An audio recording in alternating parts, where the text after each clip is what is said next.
Let's talk about getting married. You guys know the royal couple, Prince William and Princess Catherine, started their life together before the eyes of the entire world.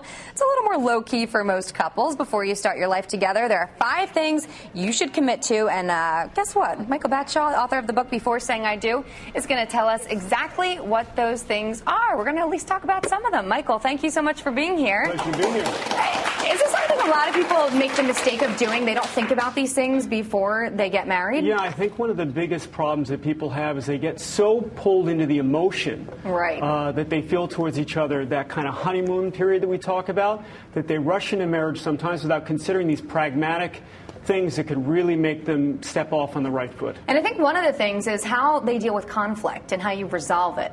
Yeah, I would say that's probably the #1 thing, which is a lot of couples are afraid of conflict. They feel like if we've got problems in our relationship, it means we're incompatible. We're doomed to fail in some way. But why do you think that is? Why do I think it is? Well, I think that when you are going to share your life with somebody long term and you're thinking about all the different things that could happen, all the things that could go wrong, you want to try and live in this sort of illusion like everything will be a fairy tale. It's what you grow up with, it's the stories, it's the media, it's movies that you see. So when all of a sudden your life isn't looking like a fairy tale, you think something's really, really wrong, but it's not. And do you think that people have to learn different techniques and ways to deal with conflict on an individual couple basis? Absolutely. It really depends on the chemistry of the couple. You know, maybe the husband or the fiance doesn't like to talk that much, and the other one does, and the other one does, and so there's some, they're not connecting with each other.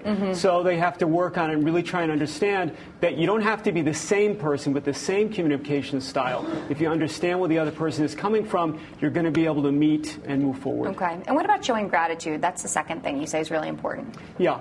It's amazing. Even being with someone for just a year and you're moving towards reality, you're already taking them for granted.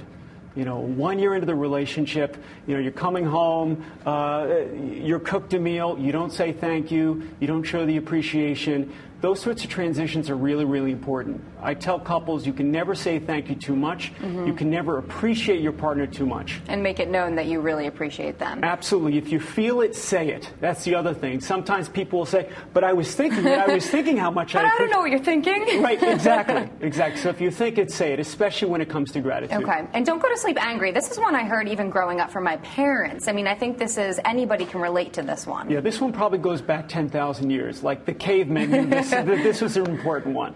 That when you're having a conflict and it's late at night, if you go to sleep and you're holding it, it freezes and the anger becomes resentment.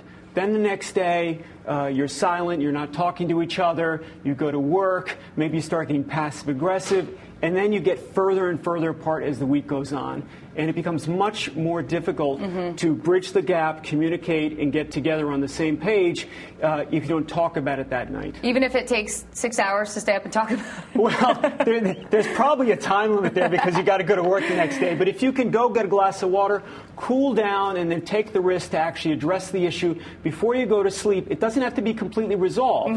You're just starting to engage in that conversation. You'll both feel better, and you can say, let's table it now. We'll talk to it when we talk about it tomorrow after we get home from work. Okay. And then one of the big things, I think a lot of people have a hard time or trying to figure out how to talk about money. Yeah, really, really big problem there. There are 2 reasons why people really need to talk about money. In my practice, I see people get married having never had the conversation. They're ready to put down some money on the mortgage, and they find out that their husband has $300,000 in school loan debt, or they have a horrible credit rating. Now, I'm not saying you have to get the tax forms of your fiancé and you have to look at all their bank accounts, but you have to talk about, look, do you have any debt that I should know about if we're going to be building a life together? And second of all, what are our shared goals? Am I a spendthrift? Are you carpe diem, like who cares about saving, let's just blow our money right now?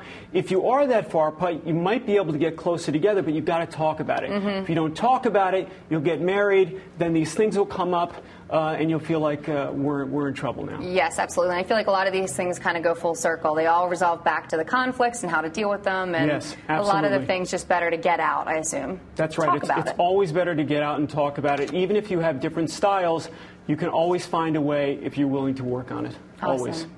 Michael Batshaw, thank you very much. Before Saying I Do. Very good tips. And I'm sure there are many more in the book as well. Yeah. Thanks for being here with us on the 10 Show today.